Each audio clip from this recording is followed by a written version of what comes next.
Now, in the given question, we have three objects: a solid sphere, B, a thin circular disc, and C, a circular ring. Each have the same mass m and the radius r.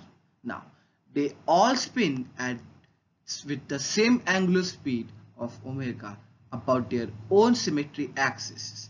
The amount of work required to bring them to rest would satisfy the relation. So, as we all know, so the form we will use the work required to bring them to rest would be W equals to KE. Now, as we will use the formula, we will be able to reduce its values and we will be able to find its ratio. So WA is to WB is to WC would be equals to 2 by 5 mr square is to 1 by 2 mr square is to mr square.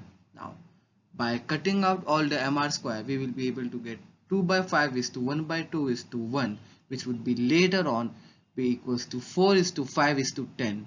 So the correct relation would be WC is greater than WB, which is greater than WA. Hence, the option 3 is the correct answer for this question.